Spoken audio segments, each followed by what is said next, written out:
Martin Fayoulou, bonsoir. Dans votre message, vous avez également dit vouloir rencontrer le président Félix Tshisekedi. Que souhaitez-vous lui dire? Oui, bonsoir. C'est simplement pour lui dire qu'il n'y a pas de solution militaire pour sortir de la crise et il n'y a que le dialogue. Il faut que les Congolaises et les Congolais se mettent autour d'une table et puissent se parler pour trouver une solution pérenne à notre crise. Alors la présidence congolaise vous a répondu dans la foulée par la positive, très rapidement d'ailleurs. Vous ne lui en voulez plus alors à Félix Tshisekedi, vous qui l'avez pendant longtemps accusé d'avoir volé la victoire en 2018. D'ailleurs, sur votre compte X, il est toujours écrit président élu, hein? Mais je suis toujours président élu, on ne change pas des choses qui ont été établies et décidées par le peuple. Monsieur Kabila, monsieur Nanga et monsieur Tshisekedi se sont complotés contre les Congolais. Ils ont fabriqué les résultats et ils ont donné les résultats qu'ils ont donnés.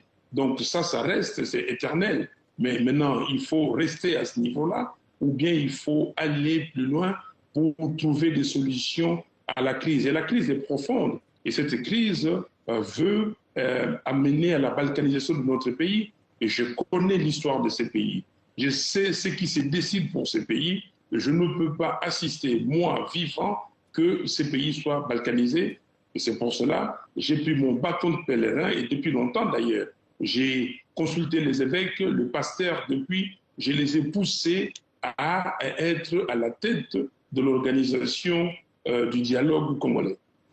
Alors, vous parliez de dialogue il y a un instant et dans votre message, vous avez exhorté Joseph Kabila, qui est congolais, à quitter Goma, qui se trouve en RDC. Mais est-ce que ça veut dire que les pourparlers de paix doivent se faire sans lui? On ne parle pas à Kabila, on ne parle pas à Corneille Nangaa? Non, mais on parle à tout le monde, à tout celui qui estime qu'il est congolais et qu'il est patriote, il veut discuter avec les autres patriotes. Donc, Mais j'ai hors de demandé à Goma, vous Kabila, voulez dire? quelle est sa, bien sûr, quelle est sa finalité à Goma aujourd'hui? Quelle est sa finalité? Qu'est-ce qu'il fait à Goma, ville occupée par des gens, les M23 et l'Alliance Fleuve Congo? Donc, il faut parler à tout le monde et il faut que la démarche aujourd'hui que ces dialogues soient inclusifs. Et pour que ce soit inclusif, il faut que tout le monde dépose les armes, tout le monde soit en position de discuter librement. D'ailleurs, dans une interview, le président de l'instance de régulation des médias, le CSAC, dit qu'il veut interdire aux médias de relayer les activistes de Joseph Kabila. N'est-ce pas pour vous une entrave démocratique? Oui, mais tous ceux qui entravent démocratique ne sont pas d'accord. Il faut laisser les gens libres, parler, dire ce qu'ils ont à dire.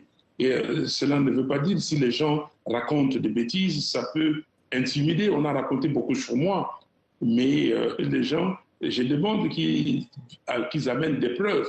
Monsieur Tshisekedi avait créé l'Union sacrée en décembre 2020. On a vu des gens ensemble et les autres s'est précipités. Ils ont fait une alliance, Kabila, Tshisekedi, Katumbi, et tous, ils ont fait des alliances. On les a laissés libres parce que c'est leur liberté, c'est leur libre arbitre.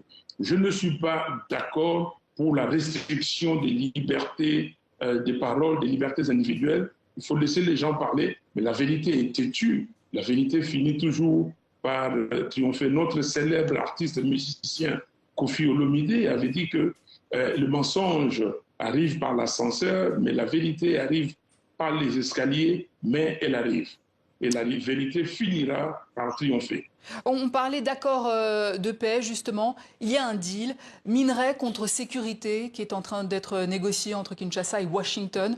Qu'en pensez-vous? Non, je pense que ces deals-là doivent attendre d'abord que les Congolaises et les Congolais se parlent et qu'ils discutent. Et on ne peut pas faire un deal entre le Rwanda et le Congo et oublier les autres pays de la région des Grands Lacs. Les Grands Lacs a une organisation qui s'appelle la CPGL, Communauté économique des pays des Grands Lacs. Il faut plutôt revitaliser cette organisation que de faire des deals parcellaires qui vont énerver d'autres pays de la région et que ces pays vont encore prendre les armes contre les Congos. Et nous savons ce qui se passe à Mituri. Donc ce n'est pas fini avec les autres pays. Donc nous disons oui, les minéraux du Congo peuvent être exploités par des compagnies étrangères, ce qui est tout à fait normal, mais les sociétés, on crée des sociétés des droits congolais, on exploite les minéraux avec le partenariat gagnant-gagnant, et non que le minerai du Congo aille dans un autre pays, le Rwanda en l'occurrence, pour qu'eux profitent de la valeur ajoutée. Nous disons non. Et justement, est-ce que vous ne trouvez pas qu'il y a trop de processus de paix simultanés et non congolais, en l'occurrence, le Qatar, Washington, Lomé aussi? Nous avons signé une déclaration commune, d'ailleurs, le 30 avril dernier, et nous avons dit qu'il faut fusionner tous ces processus. Lomé, donc l'Union africaine, le processus de Kinshasa, Doha, Washington, il faut les fusionner. Et nous sommes d'accord avec le positionnement du président Faure Gnassingbé comme facilitateur, avec ses 5 co-facilitateurs, les anciens présidents africains, les 5 anciens présidents africains, et avec la médiation de l'ECC et la CENCO ici localement, les églises chrétiennes du Congo. Et nous pensons que nous pouvons avoir un dialogue franc, un dialogue sincère, où les causes profondes de la crise congolaise seront débattues et nous trouverons des solutions pour arrêter la balkanisation du Congo et amener le Congo au développement. Martin Fayoulou, merci.